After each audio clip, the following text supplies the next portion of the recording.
I hope that you enjoyed the intro on Africa as a continent as a whole, and well, every country is quite different.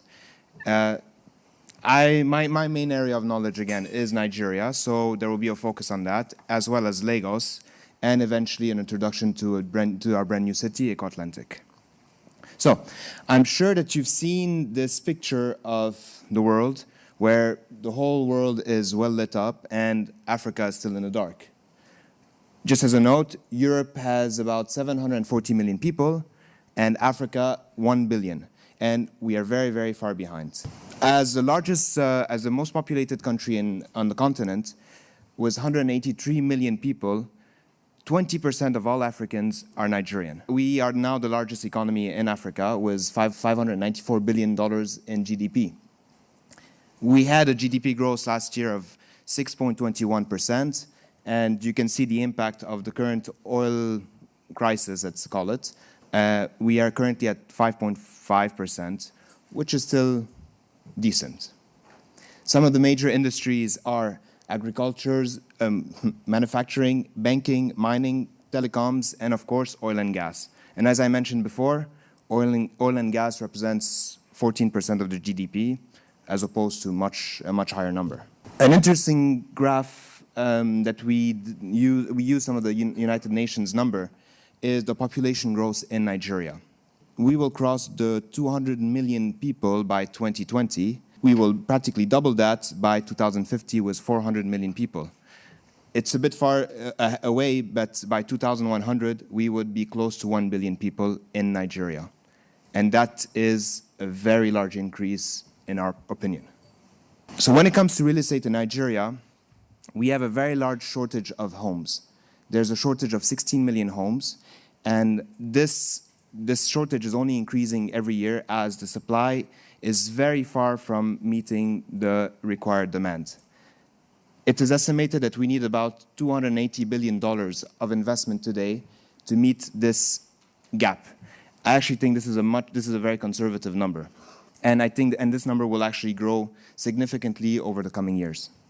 One of the sectors holding us back is the mortgage industry. So the total amount of mortgage on the market only represents 0.5% of the GDP, which is about $3 billion. There are only $3 billion worth of mortgage loans in Nigeria. And if we want to compare to South Africa, which is 22% of the GDP, with $77 billion of mortgages, and to the other extreme, the United States, which is at 10 trillion. So at 3 billion, we are still very, very far behind. It's an area of huge growth potential. As Ruth mentioned it, there are some government programs now in place to try to tackle this issue. And we are seeing also movement from the banking industry to find solutions to the mortgage crisis. A map of Nigeria, 36 states, and that little bar at the bottom is Lagos. Lagos is actually a bit smaller than that. We are the smallest state in the entire country, yet we have the largest population and the largest economy of the country.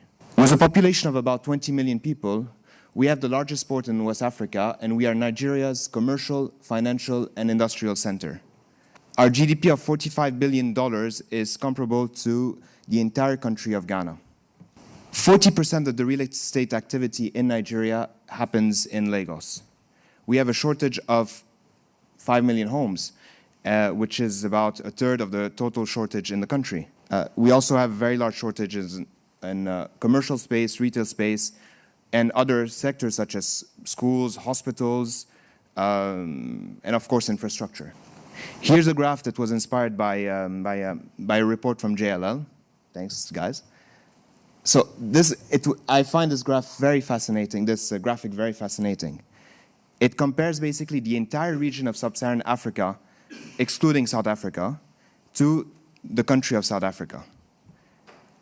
The entire region of Sub-Saharan Africa has a population of 830 million compared to 52 million in South Africa. Yet, we only have 2 million square meters of office space in the entire region and compared to 15 million square meters in South Africa.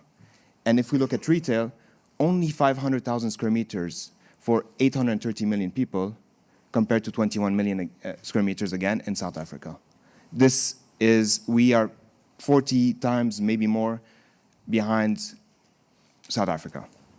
Some of the points that have been holding us back in Lagos when it comes to meeting these shortages is basic infrastructure. We are far from having 24/7 electricity. We don't have adequate water distribution networks, sewage networks. Everything has to be trucked in.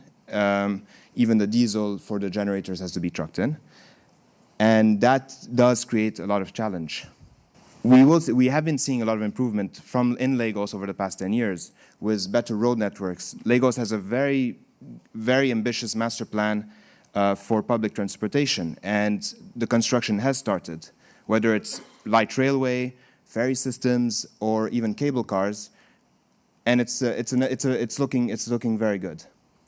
So one solution that we believe in will help actually these challenges is our new city, Eko Atlantic. So Eko Atlantic, 10 million square meters of reclaimed land off Lagos, Nigeria, off the business district of Lagos, Nigeria. We are expecting that by the time it's completely built, there will be 250,000 residents and 150,000 commuters. It is 100% privately funded, and, well, with no government funding, basically. And Eko Atlantic was last year registered a free zone. The free zones will allow for easy registration, tax and investment incentives, duty exemptions, as well as 100% repatriation of capital, profits, and dividends. So this should help make it a beautiful platform, an easy platform to come in and invest and set foot in Africa. So Eko Atlantic, as you can see, it is attached to Victoria Island, which is the current business district of Lagos. We can literally walk from one to the other. Lekki, as you can see on the other side, is a high-density residential area that has developed in the past 10 years only. Above Victoria Island is Ikoyi, which is a high-end residential area. So really, Eko Atlantic is in a very key location in Lagos. Just to note, the catchment area around Eko Atlantic is about 3 million people. So what will we be offering? 24/7 utilities, all again privately funded. So yeah, we will have an independent natural gas power plant, independent water and sewage treatment plants. We want to make it a smart city, so we're laying the foundations by putting all the fiber optic cables from day one. By the end of this year, 90% of the first 5 million square meters of Eko Atlantic, 90% of the infrastructure will be ready. We will have easy access to the master planned Lagos public transportation network. We have very easy access to the ferry networks. We are a few minutes drive away from one of the Lagos rail stations, and we are actually right attached to the planned West African Coastal Highway, which is a highway that will connect a few countries in West Africa. This was the first time we lit lights on Eko Atlantic end of last year. This is the heart of the business district, a boulevard we call Eko Boulevard, and it was quite an event for us because we actually, for the first time, got to see a finished road, some finished sidewalks, and a bit of light, not just sand and water, which we have been seeing for quite some time. Construction has started. We don't have to wait to complete the 10 million square meters. 11 residential towers are currently under construction. The first building which is a client of ours who bought land, is close to completing a 15-story office tower, which he sold out already. We are promoting a 2,000-student international school to be sort of an anchor to the city, and it's, of course, very well needed in Lagos. Some of the upcoming developments, a large-scale shopping mall, a state-of-the-art hospital. We have a very serious problem when it comes to hospital and healthcare in Lagos. There are very few quality facilities, and even those facilities are running a bit old. It is time to actually have a proper state-of-the-art hospital. We have the doctors, we have the nurses, we just don't have the facilities. We will soon be launching as well the business district, where we want to attract various headquarters, and we also want to provide very high-quality office space for any companies wanting to set foot in Africa. A quick view of the master plan. Various districts. Our master planner actually happens to be in this room. If you can notice the purple on the map, that's the business district. And if you can look at on the right side, the Marina district, on your left actually, it's the Marina district which we have started construction on. Here's a shot of the first 15-story building. Here's a vision for the financial district, definitely changing by the day, but hopefully we can achieve this quite soon. This is the Marina project, the first project we launched, Azuri Peninsula, where we partnered up with investors, mainly in Nigeria so far, to start the construction of luxurious residential towers. In other parts of the Marina, we're aiming for a more mid-market segment, more mid-market residential towers. Here's a shot of it. So, coming back to a satellite picture. This is a more recent satellite picture that was taken about 3 weeks ago. We have been very hard at work over the past 6 years just to bring Eko Atlantic to life. And we are very confident now. I mean, the city is practically ready now for operation. The last remaining thing is now actually seeing all these structures come up from the ground, and we want to start seeing some activity hopefully soon. So back to the initial picture. There was an interview with a former French finance minister on a French national TV a couple of weeks ago. And he said something quite interesting. He said that the $4 billion investment in Africa will generate wealth, basically, $300 billion worth of wealth in Europe.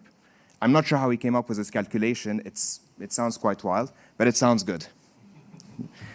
So hopefully together we can help make Africa shine, and of course make some great returns along the way. Thank you very much.